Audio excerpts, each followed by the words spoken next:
The Range Rover Evoque is something I've been waiting for since the last time I saw Victoria Beckham at Kensington Palace.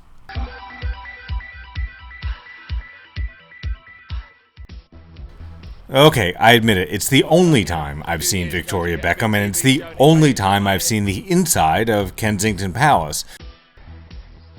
But the point is that Range Rover threw a party there and lowered the Evoque from a big white box.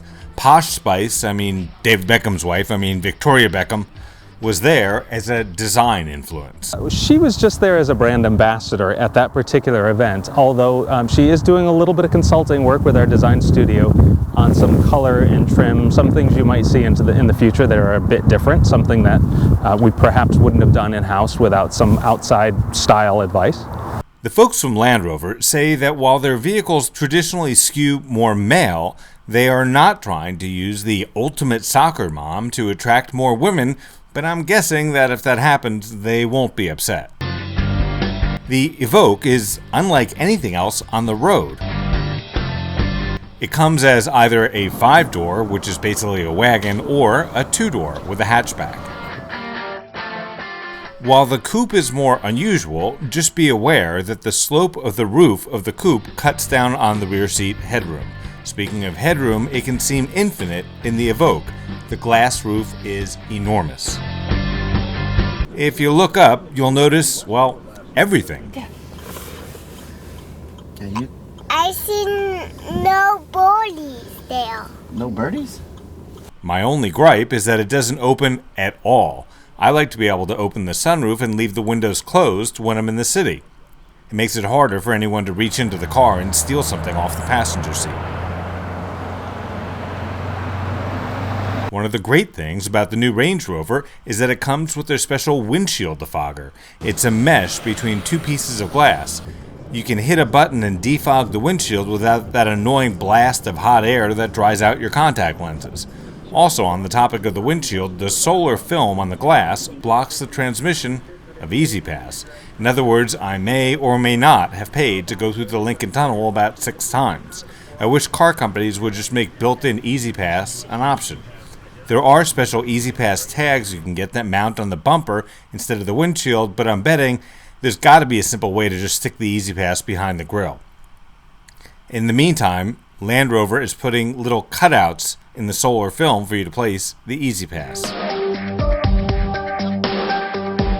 Range Rover seems to have cross-pollinated some of the interior design features with its sister company, Jaguar. The most noticeable of which is the stainless steel knob that floats up out of the center console so you can shift from park to drive, etc. One note of caution: if you get into any car with an automatic transmission, especially one that's controlled by something unusual, you should practice knocking the car into neutral while it's running. It's an important safety skill that a lot of younger people just don't have. That's because modern cars rarely, if ever, stall. Back when some of us were learning to drive, cars stalled all the time, so we had to know how to knock it into neutral, restart it, and put it back into drive. I bring this up because the combination of a push-button start-stop and an unfamiliar transmission controller can be worrisome if the car gets away from you. If that ever happens, my advice is to calmly put it in neutral and pull over, then figure out what's going on. My guess is that your foot is probably on the gas instead of the brake, or your floor mat is tangled in the pedals, but what do I know? The steering wheel of the Evoque was supremely comfortable. It's something that other car companies may really want to check out. In part because the glove-soft leather wraps all the way around the wheel, the steering wheel heater makes the wheel warm all the way around. Some luxury cars have a wood veneer on part of the wheel, which looks nice, but often leaves cold spots.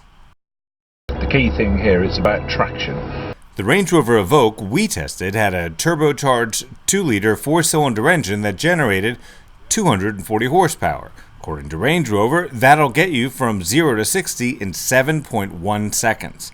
The Range Rover Evoque gets 19 miles per gallon in the city and 28 on the highway. The base price of the 2012 Evoque is a little over $41,000. It really is drawing new customers to the Land Rover brand. It is an answer for a number of folks who were interested in our brand and like what it stands for, but perhaps we just didn't offer the right product for them. The Prestige Premium package includes power leather seats, navigation, passive entry, and a lot of other stuff for more than $8,000. The Comfort package adds heated seats, the heated steering wheel, and heated windshield washer jets for another $1,000. The total price as tested for the 2012 Range Rover Evoque 5-door was a little over $53,000. I'm Grant Winter reporting for Real World Test Drive.